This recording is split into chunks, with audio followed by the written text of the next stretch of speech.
우리 은혜 받는 시간 되었습니다. 감사합니다.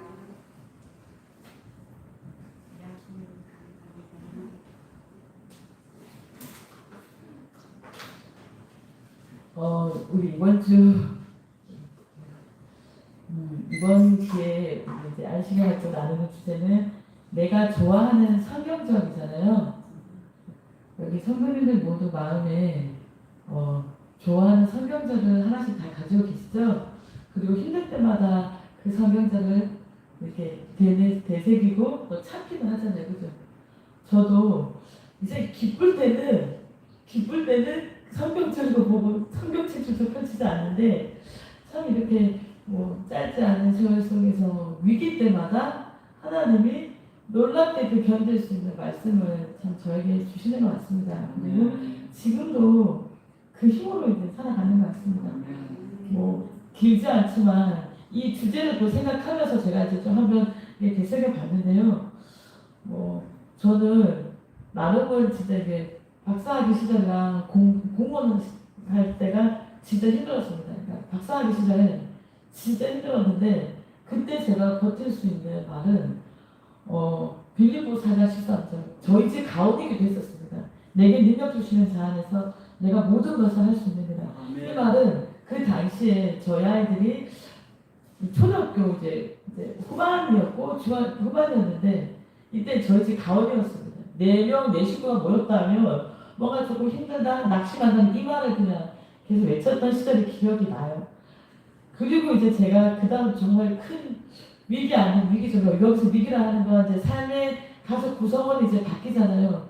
저희 식구 4명이 진짜 엄청 똘똘 잘 뭉치는 가족이었는데 이제 구성원이 바뀌는 그 시점에 이제 저로서는 이제 삶의 방향을 이제 잃게 되었습니다. 물론 이제 믿음도 견고하지도 않았고요.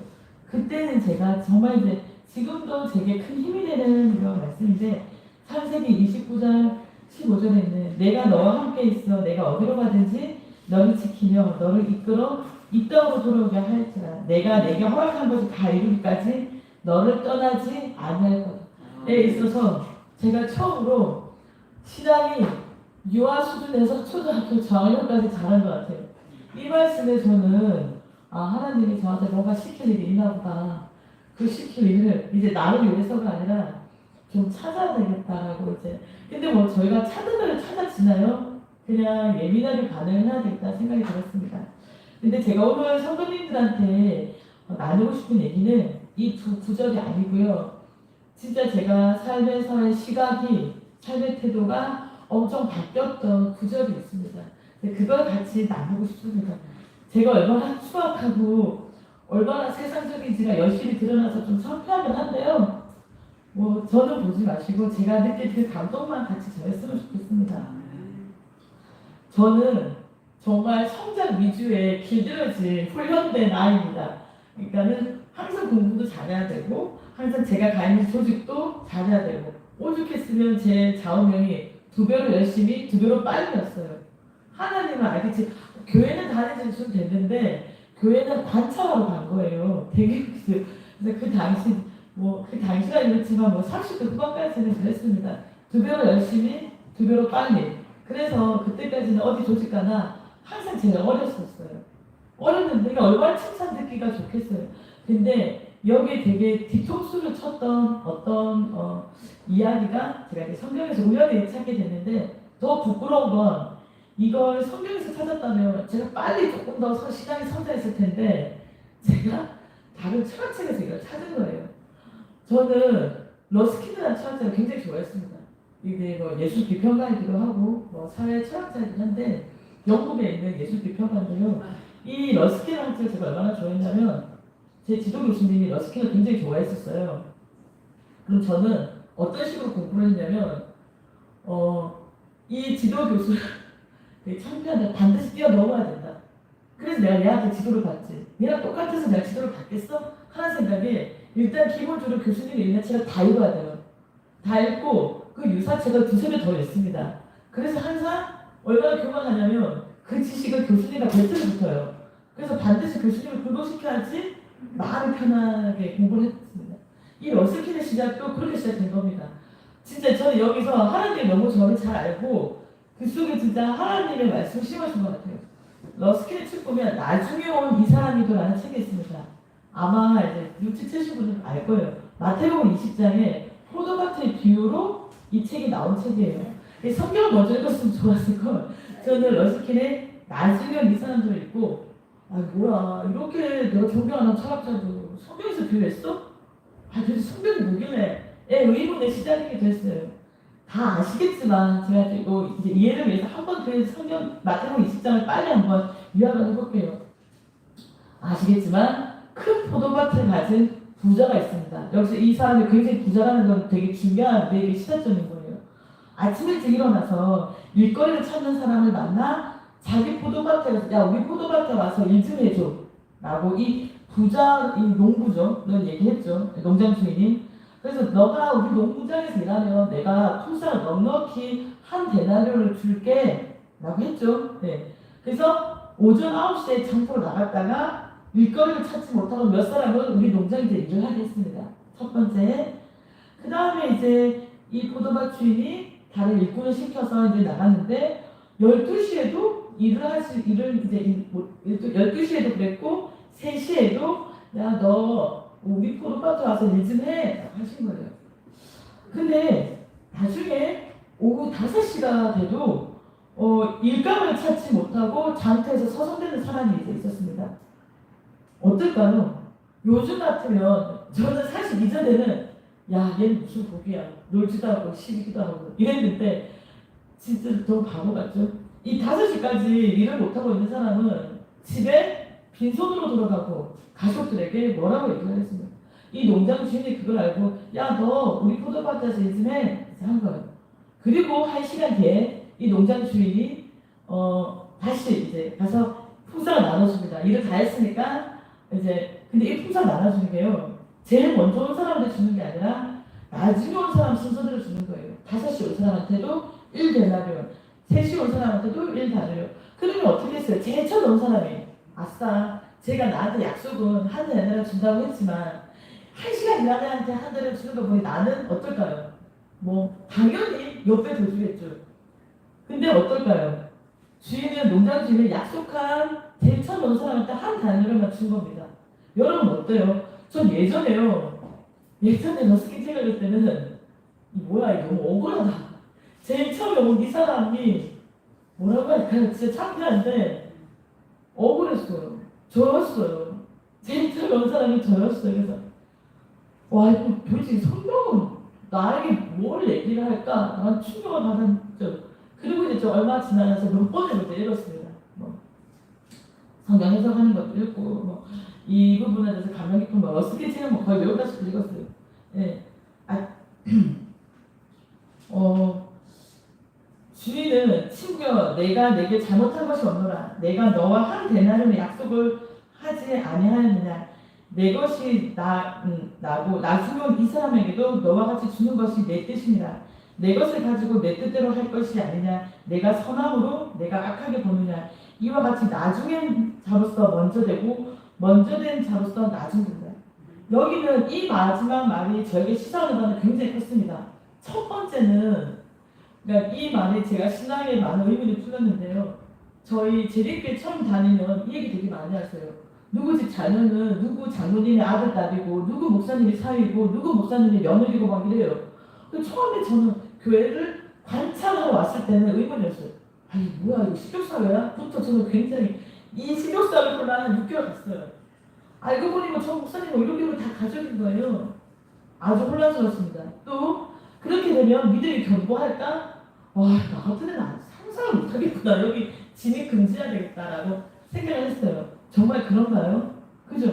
나중에 신앙을 나중에 한 사람과 신앙을 먼저 한 사람, 우리 부모님이 목사 아무 중요하지 않다는 걸 저는 여기서 깨달았습니다. 그래서 하나님과 내가 나랑 1대1로 만나는데 옆에 사람이 뭐가 중요해? 오직 하나님은 나만을 위해서 존재하시는데 라고 해서 이분이 좀 풀렸던 계기가 됐고요.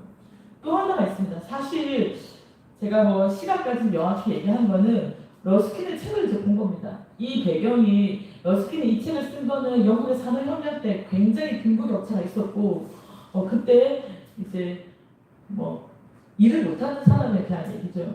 저는 그래서 우리 이제 저의 생각입니다만 한때 저도 시골에서 생활을 할까 생각을 진지하게 했었습니다. 근데 물론 이제 우리 교회에 계시는 장로님들처럼 믿음이 견고해서가 아니고요. 믿음도 기본, 그리고 시골 생활도 좀 동경도 했었고 서울 생활이 너무 막 이렇게 험악했고 그래서 좀 조용하게 살고 싶었는데 그런 스스로 의문을 들었어요. 시골 생활이 제 능력 준비하는 마지막이라면 진짜 하나님을 전하는 그 일 그리고 나라가 돌아가 국가가 돌아가는 그 일은 누가 할까 해서 저는 사실 이 포도밭의 교회에서 노동의 중요성을 굉장히 많이 깨달았습니다. 네. 그러니까 일을 하고 이 일을 통해서 그러니까 이 아까 제가 포도밭의 농장의 부자 말씀드렸잖아요. 이 부자 이런 건강한 부자가 돼야 되지 않을까. 근데 우리는 그동안에 부자가 천국 가기 힘들다는 부자에 대한 잘못 개념이 있었던 것 같습니다. 이 부자를 경제적 부자만 생각하는 게 아니라 모든 걸 다 이룬 사람이죠. 뭐 예를 들어 아까 저 어리석었던 저처럼 2배로 빨리 뭔가 이뤄서 높은 지위에 있고 공부도 나보다 더 많이 해서 학문적 영향력을 행사하고 뭐 이런 분들 있잖아요. 네. 그런 분들이 우리는 뭐라고 할까요?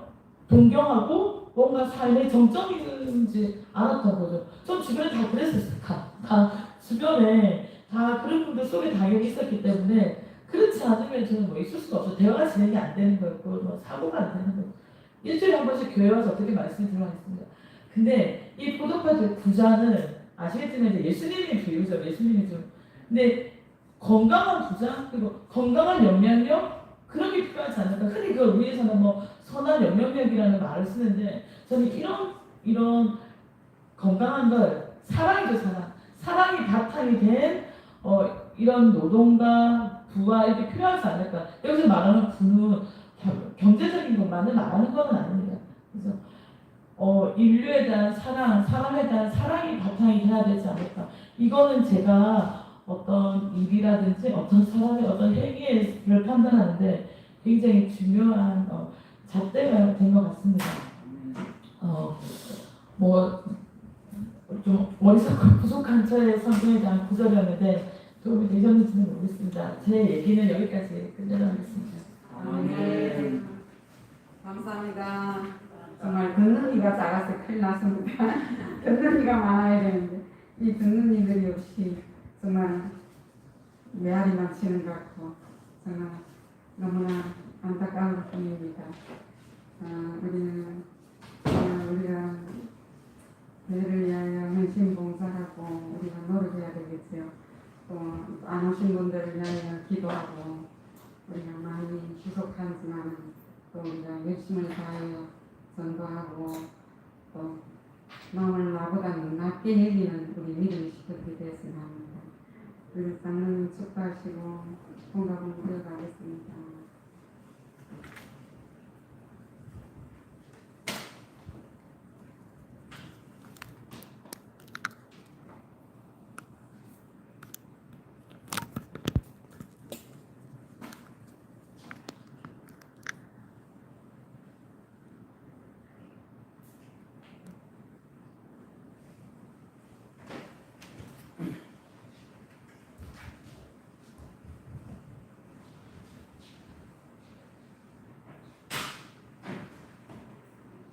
기도드리겠습니다.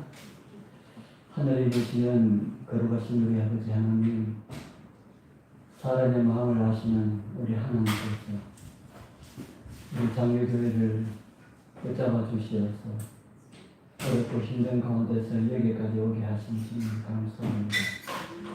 우리 성도들 마음을 주님께서 이끌어 주시어서 온전한 믿음으로 오실 주님 맞기 위해서 준비케 하시고 세상의 여러 가지 흐름에 떠내려가지 않는 주의 백성들 되게 하여 주옵소서. 아버지 마음이 상하고 연락할 때마다 우리를 구원하시고 명하신 우리 주님을 바라보게 하시고 주님을 믿는 믿음으로 항상 힘을 얻고 용기를 얻을 수 있도록 주님께서 도와주옵소서. 이 시간 우리 또 순서를 따라서 귀한 교가의 말씀을 함께 나누게 됩니다. 주님께서 저희들에게 은혜를 더해 주시옵소서. 귀한 교가의 말씀 깨닫게 하시고 깨닫는 주의 말씀에 따라 순종하는 저희들 되게 하여 주옵소서. 우리를 구원하시니 예수 그리스도의 이름으로 간절히 기도드리옵나이다. 아멘. 아멘.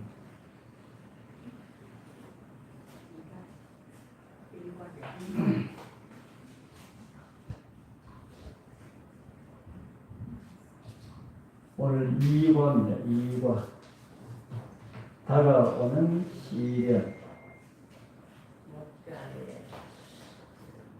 제가 이 표지를 많이 보지 않았는데 이번 교과를 하면서 이 표지를 보니까 오늘 2화 교과하고 이 표지가 너무나도 어울리는 것 같아가지고 표지를 다시 살펴보게 되었습니다. 여러분들이 표지가 무슨 그림인지 이해를 하시겠습니까? 이 표지가 무슨 그림인지 아시는 분? 무슨 그림일까요?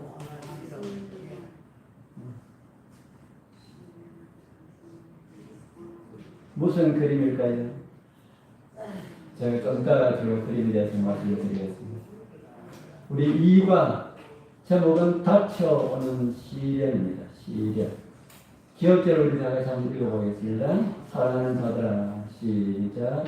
사랑하는 자들아, 너를 연단하려고 오는 불시험을 이상한 일을 당하는 것 같이 이상히 여기지 말고 오히려 너희가 그리스도의 고난에 참여하는 것으로 즐거워하라. 이는 그의 영광을 나타내실 때에 너희로 즐거워하고 기뻐하게 하려 합니다. 아멘.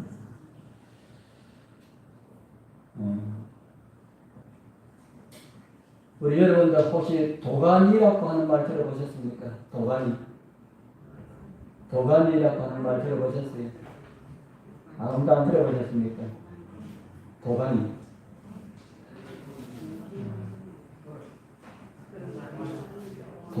도가니라고 하는 말 안 들어보셨습니까?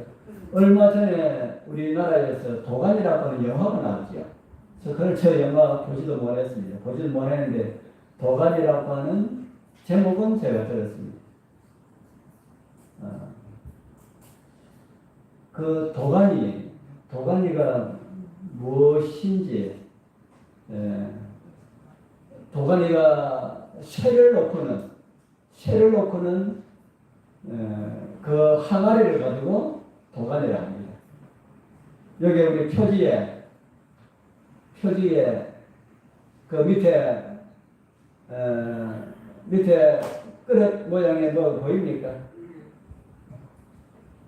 제가 도가니 가운데 큰 도가니 있고 작은 도가니 있는데 도가니 가운데 아주 작은 도가니를 제가 하나 보여드릴게요. 이게 제가 거래하는 시험금속에서 사용하는 금을 놓고는 도가니 그릇입니다. 이 도가니는 불이 들어가도 요거는 해를 입지 않지요. 제가 이 그릇을 왜 가지고 있나 하면은 수년 전에 부산의 치과 원장이 골동품을 수집하는 원장이었습니다. 그래서 저 중국에 갔다가 골동품을 하나 가지고 왔는데 누가 하는 말이 그 골동품 그 뭡니까? 호야라 그럽니까? 난프라 그럽니까? 옛날에 우리도 기름 넣어가지고 이 불 켰는 시인적에는 불 켰는 그런 거 먹이지 않습니까? 호롱은 아니고 뭐 호야인지 난프인지 하여간 그런 게 있습니다. 그거를 하나 가져왔더라고요. 중국에 기름 넣어가지고 불 쓰는. 그런데 어떤 사람이 하는 말이 그 등 전체가 은이다 하는 이야기 들었습니다. 그래가지고 내가 갔더니만 이거를 녹아가지고 은을 만들어 달라 하더라고요. 그래서 내가 하는 말이 이거 은이 아니다. 이 가운데 은이 아주 극소수에 있는지 모르는데 이 전체가 은이 아니다 하니까 다른 사람도 그렇게 이야기하는데 그 사람한테 녹아달라고 하니까 그 사람 믿을 수가 없고 은을 가지고도 자기가 집어먹고 은 아니라 할 수도 있고 당신은 내가 믿을 수가 있으니까 은이든지 아니든지 녹여달라 하더라고요. 그래서 내가 이거 골동품으로 가지고 있으라. 골동품이 큰 가치가 없다는 겁니다. 그래도 골동품으로 가지고 있으면은 이거 모양으로도 괜찮은데, 참 이뻐요. 모양도 이쁜데, 이거 그러지 말고 날 주시오라는 말이 나오더라마는, 그런 이야기 뭐라고. 가족에서 하니까, 기어이 녹여달라고. 네, 그래서 제가 가져와서, 금분석 공장에다가 의뢰를 했습니다. 이걸 녹여라. 여기에 은이 얼마 들어있는지 모르지만은, 이 녹여가지고 은을 하기를 원한다. 그래가지고 녹였습니다. 녹였더니만은 한 이만했어요. 엄청나게 큰 건데 녹였더니만은 요 끈에다가 요 안에 있는 게 은입니다. 요 끈 안에 은이 이만큼 나왔습니다. 그래서 다 녹였는데 어떻게 할까요? 그러더라고요. 그래 은이 얼마나 남나 하니까 요 그릇을 사진을 찍어가지고 저한테 보내주면서 요게 다입니다. 그래. 아니 그 큰 게 요게 다냐고 하니까 처음에 은이 아니기 때문에 은이 아니고 다 타버리고 은만 남았습니다. 그래서 제가 이 사진을 그 원장한테 보냈더니만은 원장이 그거 보고 아니 이게 뭐냐고 그거 녹였는 은이다 하니까 에이 그만 버리세요 하더라. 그래서 제가 달라 해가지고 기념으로 제가 가지고 있는 겁니다. 여러분들 도가니라고 하면은 제가 그래서 이 도가니가 필요할 때마다 제가 요걸 씁니다. 제가 우리 집 책장 속에 여기 들어있습니다. 네. 도가니 하면은 무엇이 생각납니까? 도가니 하면은 금을 녹는 이게 여기에 금 녹이는 장면입니다. 금을 녹일 때는 얼마 정도 되면은 순금이다라고 하는 것이 그 금독한 사람들 알까요 모를까요? 잘 알지요. 그래서 제가 금독회는 옛날에는 금방에다가 제가 시계를 장사하면서 금방에서 많이 다녔기 때문에 금 녹이는 걸 참 많이 봤습니다. 지금도 볼 수가 있지만 지금은 잘 안 보고 옛날에 참 많이 봤는데 제가 물었습니다. 어느 정도 되면은 순금으로 볼 수가 있습니까? 99.99% 어느 정도 되면은 순금으로 볼 수가 있습니까? 지금 거의 다 돼간다 그래요. 그러면서 하는 말이 여기 와서 위에서 금을 한번 찾아보세요. 그래서 제가 가서 위에서 금을 찾아보니까 금에 내 얼굴이 비쳐요. 거울처럼. 뭐 보입니까? 거울 같네요. 예, 그러면은 99.99%로 인정받을 수가 있습니다. 이러면은 다 된 겁니다. 하는 이야기 들었습니다. 요게 그런 내용이죠. 금에 누구의 모습이 비쳐 나오는 겁니까? 금에 예수 그리스도의 모습이 비쳐 나오지요. 그래서 이 도가니가 이런 역할을 한다. 우리가 오늘 제목에 보면은 시련이라고 하는 게 있죠. 시련. 이 시련의 도가니.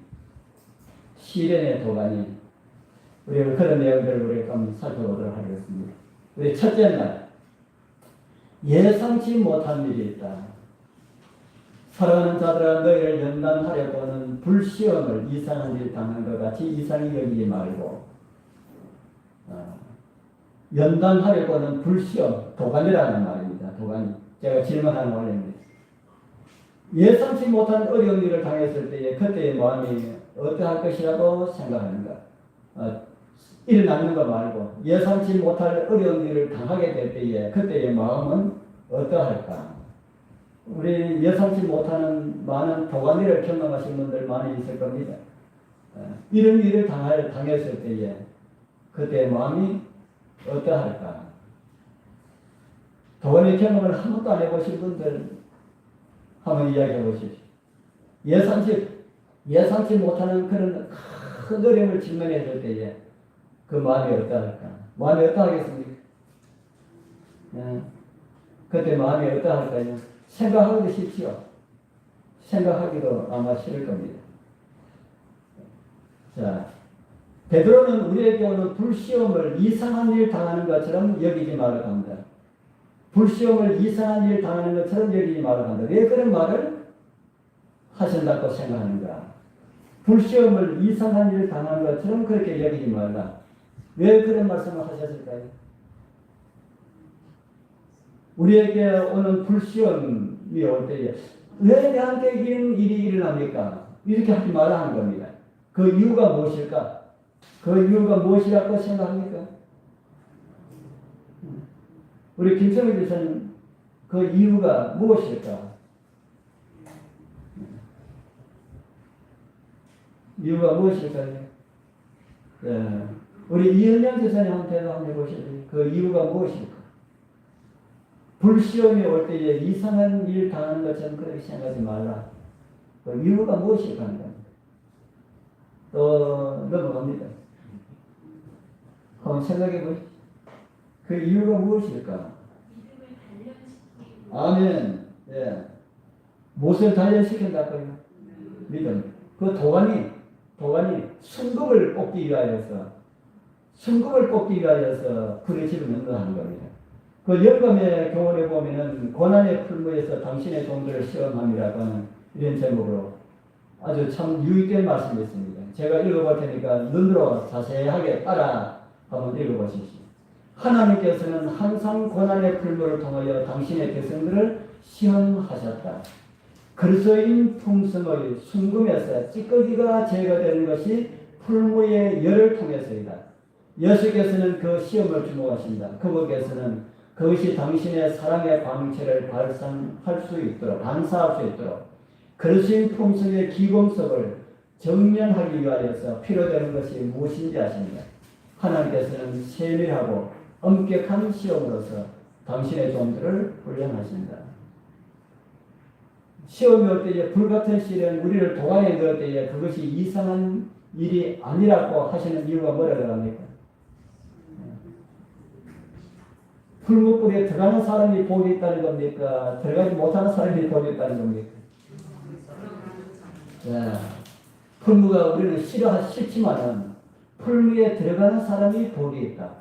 왜 풀무에 들어가는 사람이 복이 있을까요? 왜 풀무에 들어가는 사람이 복이 있을까요? 이 교과서에 앞으로는 그런 내용이 나올지 안 나올지 모르겠습니다. 네. 제가 아까 덩치 이따만한 은을 제가 녹여달라 그랬죠. 그만큼 녹이려 그러면 아마 한 4시간 정도 걸릴 겁니다. 그 금 기사가 내 말 듣고 했다가 4시간 뭐 했습니까? 4시간 뭐 했습니까? 4시간 허비를 했습니다. 4시간 허비했어요. 내가 그런 부탁을 하지 않고 그 사람이 그걸 받았으면은 그걸 놓길까요? 안 놓길까요? 그런 일 4시간 허비되는 그 무릎쓰고 그 일을 할까요? 안 할까요? 내가 그 공장에 거래를 하고 그랬다 보니까 나한테 거래를 하지 못해가지고 마지 못해가지고 한 겁니다. 자기가 가지고 있는 거라면 그 결코 큰 일을 하지 않을 거라는 겁니다. 그 마찬가지로 하나님께서 도가니에 집어넣는 사람들은 어떤 사람만 넣어요? 어떤 사람만 넣는다는 겁니까? 가치 없는, 불행하면 다 타버리는 가치 없는 그런 쇠붙이는 넣는다, 안 넣는답니까? 안 넣는다. 가치 없는 쇠붙이는 안 넣는다. 그래서 불시험이 올 때에 야고보는 한술 뜯어서 기뻐하고 즐거워하라고 합니다. 야고보는. 베드로는 이상한 일 당하는 것처럼 이상하게 생각하지 말라 하는데 야고보는 그런 시험이 올 때에 기뻐하고 즐거워하라. 왜 기뻐하고 즐거워해야 되겠습니까? 하나님 보시기에 내가 뭐구나? 가치 있는 존재구나. 가치 있는 존재이기 때문에 불에 넣도록 하신다는 겁니다. 그래서 우리 성도님들 시험이 올 때에 이상한 일 당하는 것처럼 이상하게 생각하지 마시고 내가 가치 있는 존재구나. 더 가치 있도록 만들기 위한 하나님의 섭리구나. 그렇게 생각하시고 임하게 되길 바랍니다. 또 하나 이 시련 가운데는 하나님께서 우리에게 그렇게 깨끗게 하시기 위해서 주는 것이 있고 사단이 주는 시련이 있습니다. 사단이 주는 시련들. 사단이 주는 시련들은 어떤 것이 있을까요? 사단이 주는 시련들은 어떤 것이 있다고 생각하는가? 뭐 시련이 하나님께서 주시는 것도 있고 사단이 주는 것도 있고 뭐 그렇게 생각할 수 있습니다. 사단이 주는 게 있습니다. 사단이 어떤 것이 사단이 주는 것은 어떤 것이 있을까? 야고보서에 그런 내용을 우리에게 주고 있거든요. 우리 시험 가운데에 어떤 시험들이 나면은 예기치 못한 갑자기 어떤 외부로부터 일어나는 이런 시련들이 있고요. 우리 속에서 일어나는 시련들이 있습니다. 우리 속에서 일어나는 시험들 어떤 것이 있을까요? 우리 속에서 한 예를 들어가지고 누가 어디에다가 투자를 했더니만은 엄청나게 이익을 받았다 하더라. 너도 한번 해봐. 이거 유혹입니까? 보니까 분명하게 한 1억을 넣으면은 분명하게 1년 후에는 적어도 2억은 될 것 같아. 그거 시험 봤습니까? 그래가지고 했다. 세상은 만만하지 않지요. 했다. 틀림없이 2억 이상이 나올 걸 같았는데 넣었더니만은 2억이 뭐고 5천만 원도 못 건졌다. 그러면은 시험이 됩니까? 그때부터는 상당히 괴로운 시험이 시작되는 것이죠. 그 시험은 누가 주는 시험이라는 겁니까? 그 시험은 사단이 주는 것이다. 하나님께서는 그런 시험 안 줍니다. 그래서 우리의 마음 가운데 욕심에 따라서 일어나는 어떤 것들은 거의 대부분이 사단이 주는 시험이다. 그런 것은 그런 시험에 들어갔다 그러면은 열에 100에 100 실패입니다. 한 예를 들어가지고 1억을 넣어가지고 2억이 생겼다. 더 큰 시험이 옵니다. 그 돈 때문에. 더 큰 어려움이 오고 더 큰 시험이 이거는 뭐 불을 보듯이 아주 뻔한 것이 옵니다. 그래서 그런데 관심을 가지지 말라는 것이지요. 그러면 그 사단의 공격을 대비하여 우리는 어떻게 살아야 하고 사단의 공격이 왔을 때 우리는 어떻게 대처해야 한다고 하는가? 어떻게 해야 되겠습니까? 그런 유혹이 오고 그런 시련이 그런 시험들이 우리에게 이르러 올 때에 우리는 어떻게 해야 될까요? 어떻게 해야 될까요?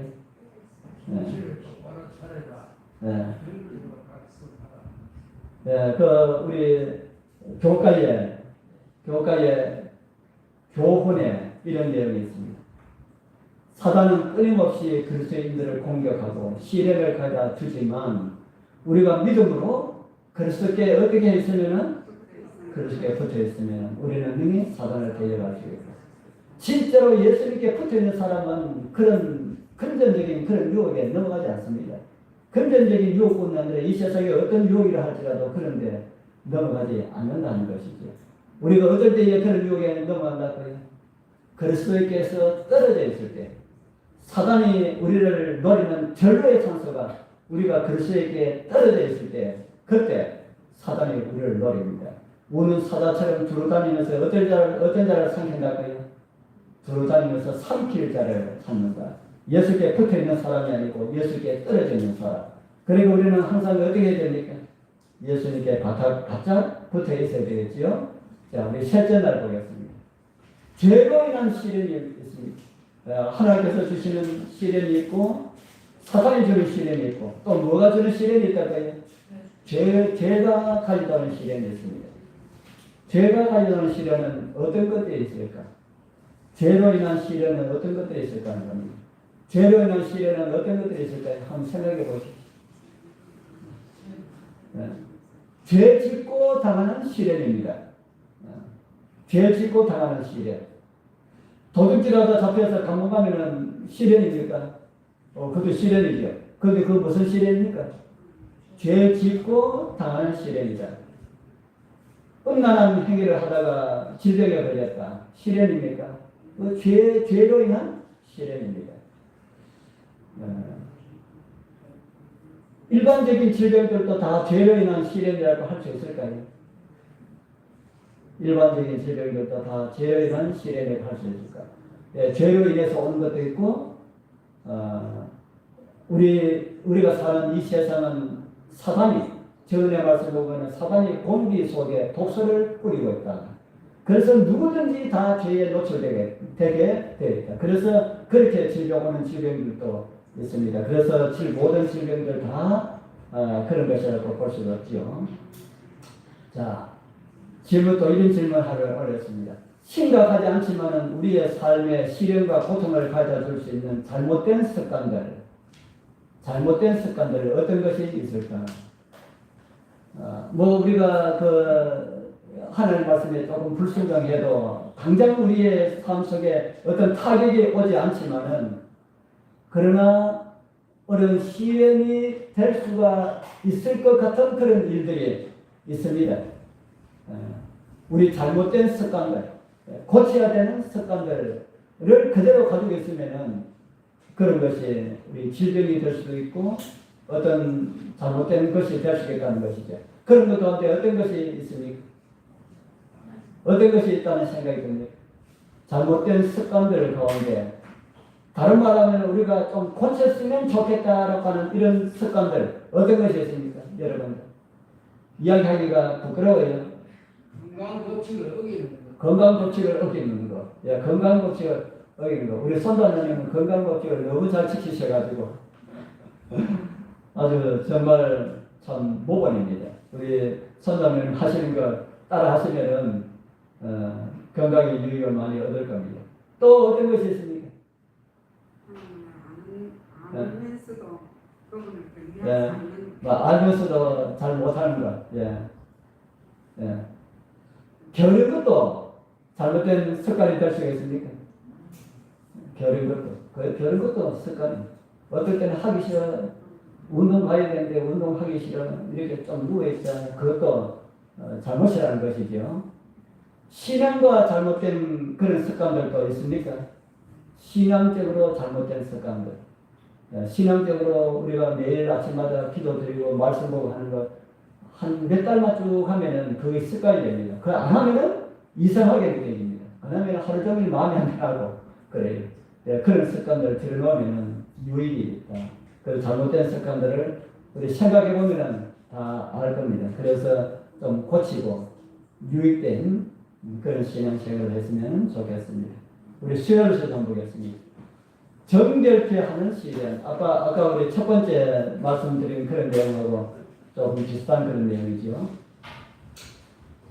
만약 하나님의 성령께서 전해주신 주님의 말씀이 그대의 마음을 상하게 한다면 아마도 그분께서 그대 안에 뿌리 뽑기 원하시는 무엇인가가 있기 때문일 것이다. 이런 내용이 있습니다. 자, 우리 교회에서 설교 듣고 난 다음에 굉장히 기분 나쁜 그런 경험 해보셨습니까? 설교 듣고 굉장히 기분 나빴던 이런 경험 있습니까? 없습니까? 이 대도 괜찮고 없다는 괜찮습니다. 제가 이 장로교회에 처음 와서 몇 달 되는지 안 되는지 모르겠습니다. 안식날 제가 성전에서 흐르는 그 물과 관련된 에스겔서 40장입니까? 거기에 있는 성전에서 나오는 그 물과 관련된 그 말씀을 그날 설교를 했습니다. 우리 선장님하고 김철우 지사님은 아마 그때 계셨고요. 아마 그런 설교를 기억하실지 안 하실지 모르겠습니다. 그 설교를 했는데 그 다음 안식일 교회에 나오시던 한 분이 안 나와요. 그래서 제가 갔습니다. 갔더니 자매님 아무리 그래도 자매님 어떻게 저보고 설교를 하실 수 있습니까? 제가 너무 놀래가지고 지금 무슨 말씀 하십니까? 자매님 교회의 물줄기를 더럽히는 그런 사람에 대해서 이야기했잖아요. 아니 우리 무엇인가 오해한 것 같습니다. 제가 물줄기를 더럽히는 사람에 대해서 이야기하지 않고 물줄기를 더럽히는 어떤 이슬, 잘못된 어떤 이슬에 사로잡히지 말라고 내가 이야기를 했는데 내가 무슨 사람에 대해서 이야기했습니까?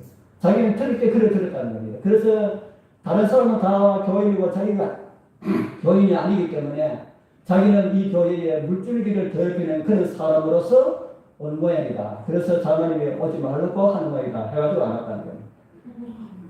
그렇게 오해를 할 수가 있습니다. 제가 저녁에 설교할 때 제가 한 사람이 예를 들어서 이야기했죠.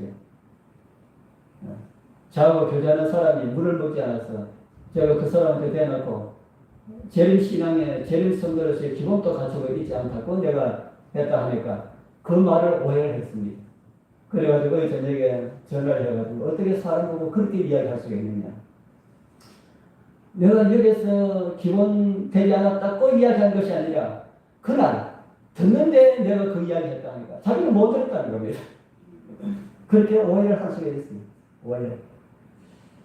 그런 예를 들어가지고 그런 오해가 아니고 내 마음 가운데 어떤 찔리는 이런 말을 들었을 때에 우리는 어떻게 해야 될까? 어떻게 해야 될까? 여기 정은의 말씀이 그 답입니다. 정은의 말씀. 제가 다시 읽어드릴게요. 만약 하나님의 성령께서 전해주신 진리의 말씀이 그대의 마음을 상하게 한다면은, 하나님의 말씀이 나의 마음을 상하게 한다면은 뭐가 있다는 겁니까? 그분께서 그대 안에 뿌리 뽑기를 원하는 그 무언가가 있기 때문이다.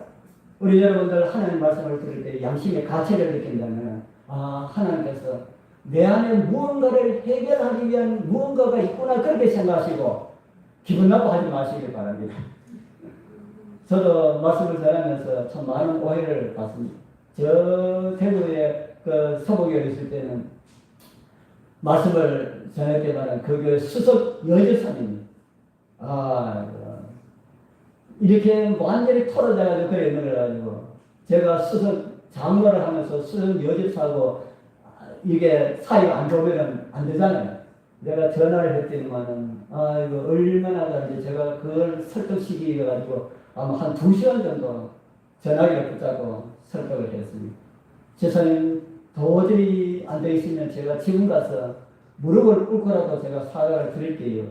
그렇기 때문에 그렇게까지는 할 필요 없다고 하면서 나중에는 이해를 하고 그해 참 교회를 함께 협력해가지고 일을 참 잘했습니다.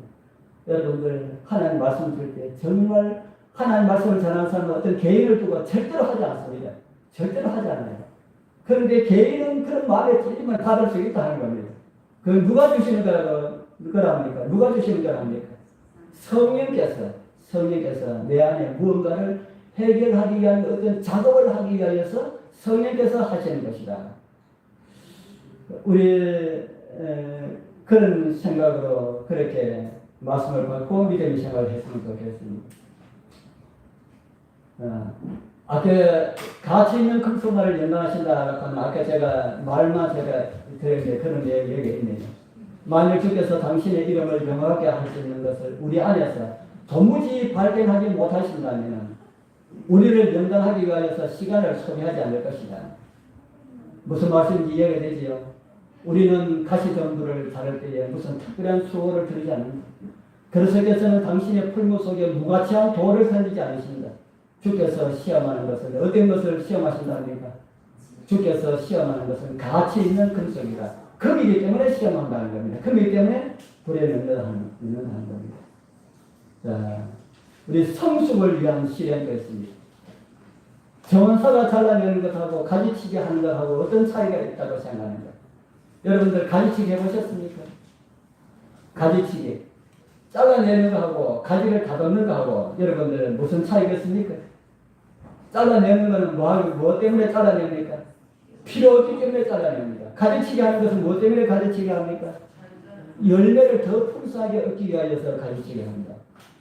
우리 하나님께서 우리 여러분들 가지치기를 할 때는 필요해서 열매를 더 많이 맺도록 하기 위해서 그래서 나는 하나님 앞에 정말 가치 있는 존재구나 이렇게 생각하면 더 큰 은혜가 된다는 것이죠. 자, 바울에게도 연단의 가시가 있었다. 오늘 나에게 어떤 면에서 하나님께서 칼을 되어 주시기를 원합니다. 우리 여러분들도 칼 되어 주시기를 원하시는 그런 것이 있습니까? 있지만은 칼 안 됐으면 좋겠지요. 나의 이런 연약한 모습인데 그래도 하나님께서 칼을 안 됐으면 좋겠다. 이런 마음이 저도 있고 여러분들 심령 가운데도 다 있습니다. 내 이 연약함을 고쳐주기 위해서 하나님께서 어떤 시대라도 주셔가지고 내 고치기를 원하십니다 하고 이렇게 기도하는 사람 참 없을 겁니다. 그러다가 그런 시험이 오면 아이고 정말 하나님께서 다른 기도는 응답 안 해주시더니만 이런 기도는 빨리도 응답해 주시네요. 할 거예요. 그래서 우리가 그런 기도를 드릴 필요는 없지만 그런 것을 우리가 고치도록 해야 됩니다. 우리가 고치면 하나님께서 불행할 필요가 없는 겁니다. 가르치기도 할 필요 없는 거예요. 스스로 가르치기를 다 잘하니까. 그래서 우리가 그렇게 하지 못하면은 그럴 수도 있다는 것이죠. 우리 영감의 교원에 있는 내용 우리가 같이 한번 읽고 마치겠습니다. 고통과 시련의 목적. 우리로 시작. 우리로 하여금 하늘에 합당한 자가 되도록 하기 위하여 진정하고 깨끗하게 하는 일은 위대한 사람이며 우리에게 많은 고통과 시련이 이루어졌네. 왜냐하면 우리의 뜻이 그리스도의 뜻에 복종하지 않기 때문이다. 우리는 불이 찢기를 소멸하여 정결케 되므로 하나님의 형상을 반사할 때까지 풀무불을 통과하여야 합니다. 아멘. 여러분들 삶 속에 누구의 모습이 나타날 때까지 합니까? 우리의 모습 가운데서 누구의 모습이 나타날 때까지요? 하나님의 형상이, 예수 그리스도의 형상이 우리의 삶을 통하여 반사할 때까지 주님께서는 우리를 어떻게 하신다는 겁니까? 예, 풀무에 넣으십니다. 혹시 풀무 가운데 계신 분이라 할지라도 나는 가치 있는 존재라 그렇게 생각하시면서 우리를 정결하시고 깨끗이 하시고 다듬으시는 우리 하나님의 섭리에 반응하면서 우리 믿음으로 살아가시는 우리 모든 성도님들 다 되길 축복합니다.